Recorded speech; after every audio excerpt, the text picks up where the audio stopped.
Okay, hello, my name is Carl Ford. I am co-owner and founder of SBS, and I've been doing these videos for a really long time. So we're going to start to get a little bit more specific with the videos. We're going to do a series of talking and discussing storytelling. We're going to start with something that maybe a lot of people don't think there's a lot of storytelling with: commercials.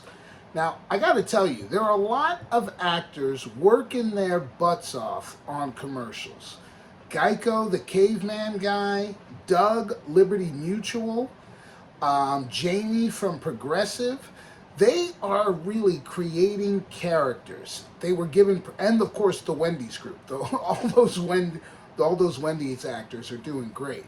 What they're doing though is they're storytelling.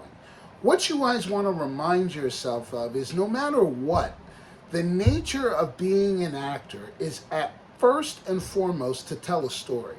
You're given copy when you do commercials. Now, sometimes that copy is inane, not even about the product, but what you need to know to make sure that you can succeed as a commercial actor is there's always a story associated to the product. Stories are the best form of communications for human beings since the dawn of time. In fact, stories were originally a way in which we learned our history. So there is a sense of when we think about commercial acting, we don't think that it's acting. And we definitely don't think it's storytelling, but it absolutely is both. If you watch Jamie, the actor who plays Jamie on the Progressive ads, even the actor who plays Flo, the actor who plays Doug on the Liberty Mutual ads, and the caveman from the Geico, they have all built a very interesting and specific backstory. Now, some of that backstory is taken from the ad agencies and the writers that develop these ads that associate to these products. But some of them is the actor just being aware that there's a person here, a character, that can better allow for the story in association to the product to be told. It's a tough thing to remind yourself, right? That even with something as inane, some might say, or as, I don't know, even a worse word as sell, right? You're strictly there to sell. But there are two big things that you always want to remind yourself when auditioning for a commercial or when working for the commercial. The commercial is presenting that this product is good for something. In fact, it might not just be presenting it's good for it. They might be presenting a culture around it.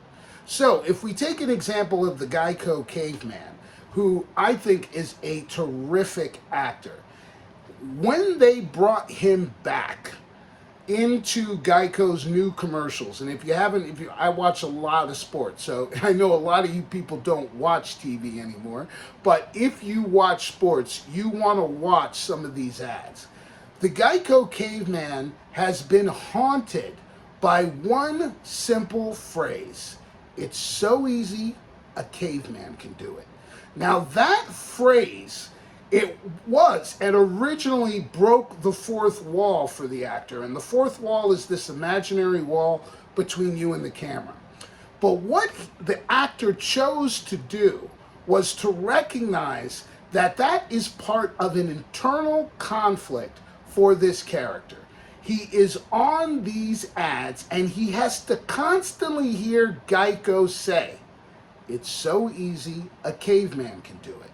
Now, for the actor, he must have had to build a story, some level of backstory for this caveman. Where was he before Geico found him? Was he just wandering around the planet? Was he caught in a prehistoric ancient time? He needed to make those choices for him to continue on. But the really special thing is once they replaced the caveman with the Geico gecko, he felt the struggle got worse. So it's not just it's so easy that a caveman can do it. It's that you got an animal to replace me.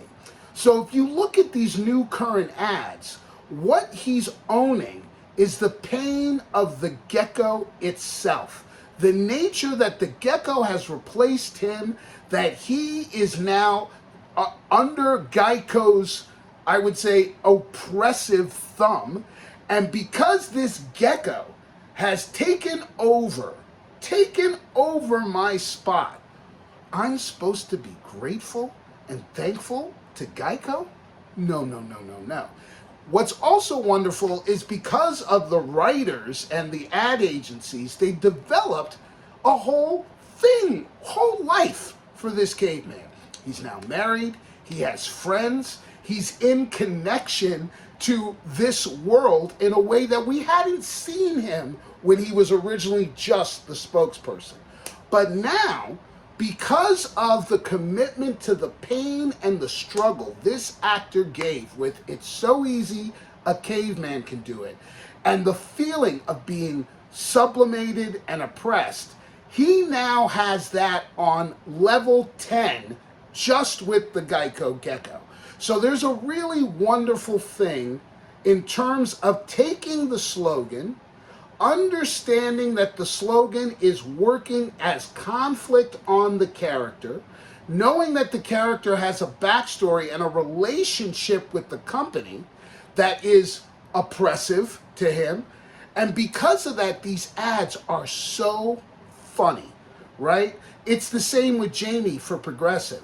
Jamie's character has a wonderful, wonderful little 80s throwback moment where he comes off a football field as a young Jamie, and he looks at his dad and goes, "I don't want to play football, Dad. That's your dream." The actor, not only is his comedic timing, his talent is so specific that it's really funny, but it also tells you that the character that he saw had that backstory, had a life, had an understanding of that life, and that when he comes off the field, he knows what he wants and what he's going to do. And because of that, they did a follow-up, which is he runs off the field and his dad's like, "You're running the wrong way." Great little last moment. Could tell, part of me thinks that was improvised, but then he runs into Flo.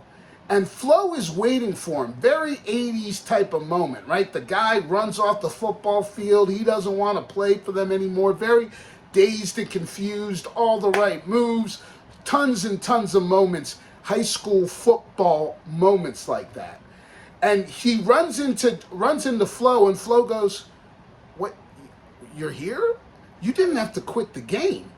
And Jamie has this moment that he has in almost every single ad, where the reality of what he's saying and the nature of what he just did is in direct conflict or direct contrast. The actor is so aware of the cognitive dissonance that the character has that when Flo says it, he kind of is shocked. He's like, "Oh yeah, that's right. I didn't have to quit the game. I could have played the game and then could have come here, but I'm here now." It is part of the nature of the character. It is part of the story of the product. And the now ads have such a life of their own that the stories they tell are specific to the nature of the character and might not have much to do with the product at all. There are some ads that are directly connected to the product, and that is Doug from Liberty Mutual. Now, what's great about Doug, the actor has committed that this Limu, which really was the original thing, Limu Emu, right? But that this Limu is not only his partner, it's not only somebody he is never without, but it's it's something that inspires him, that keeps him going, that he believes in. And the commitment that he has to the nature of the relationship between him and this animal plays out in multiple ways. So one of the first ads that really cracked me up with Doug and Limu was the volleyball ad, right? Because Doug and Limu are playing volleyball. Of course, Limu's not doing anything. And Doug is trying to coach him up, telling him, "Hey, look, if you just do this, we'll do this, and then we'll bring up our slogan, right? The Liberty Mutual slogan. Has the ball, the emu has the ball hit to him, and instead of hitting it back through CGI or whatever graphic, he just sits on it. And Doug has that moment where he looks at him and he recognizes this is an animal, and he calls timeout. Great moment-to-moment work, great clarity on storytelling. So the big components of commercial storytelling. One is the nature of the product is usually going to solve or take care of the conflict. So if I'm going out to audition for Advil, I have to know that Advil takes care of this horrible headache. That is a fundamental part of the story, right? What also it can be is the life of a character that you're creating that's incorporated into the story. And those are the Wendy's guys. The Wendy's guys each have a very specific character. Their character has very specific lives outside of Wendy's. And the black guy, of course, had his mother come into one of the commercials where he said it was one of the best breakfasts that he's ever had. And his mom looks at him and he's like, oh, I'm sorry, not you. Because what he made the choice of is I gotta get a life behind what I am doing, right? So the commercial copy comes in. You're gonna see, is it just saying, hey, this is the problem the product solves? Or is it a story that you as a character are incorporated into? If it's a story, you better be clear on the story points. How does it start? What's the conflict? What does your character want?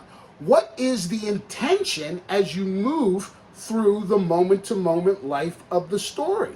And lastly, you got to have a backstory. They would not have given Janie, Doug, the Wendy's guys all this latitude to create and to be present moment to moment and to really work their ass off unless they felt that they had a character that they can incorporate into the story of their product. Very important information, guys. So I hope as you watch commercials, you see these people working. And I'm talking about the Sky Rizzy commercials, the Bezelmit commercials, the pharmaceutical commercials. People are working because they recognize the best way to sell a product is to tell a story. And this is why actors will forever work. You are an indestructible force, because to do that, to be able to sell a story of a product, we need characters in there that convince the people that this is a story that they can buy, that they can invest in, that they can feel good about, or simply just enjoy. And another great example is the Bud Light Genie. The Bud Light Genie is specific, right? He's so specific when he makes wishes for everybody, and then he goes on their wish, right? And that actor I've seen thousands of times in a lot of different other television shows and films. And he's funny. You could tell might have some stand-up background to him. But what he knows is that this genie wants to be human, wants to be part of the magic that he creates for people, but he can't. So of course, when he tells people, when he grants the wish about going to the UFC fight, and he gets a UFC fighter with him, he jokes around and goes, "Man, it'd be great if you and I were in there." And the UFC fighter laughs and he looks at him. He's like, "Did I say something funny?" These people are working their butt off, right? And remind yourself, they're working their butt off moment to moment. They're not just working their butt off for every shoot. They're doing some level of preparation, some level of character clarification, and most importantly, they know my responsibility is to tell the story. So I better do it well, and I better do it in the life of the person that I created.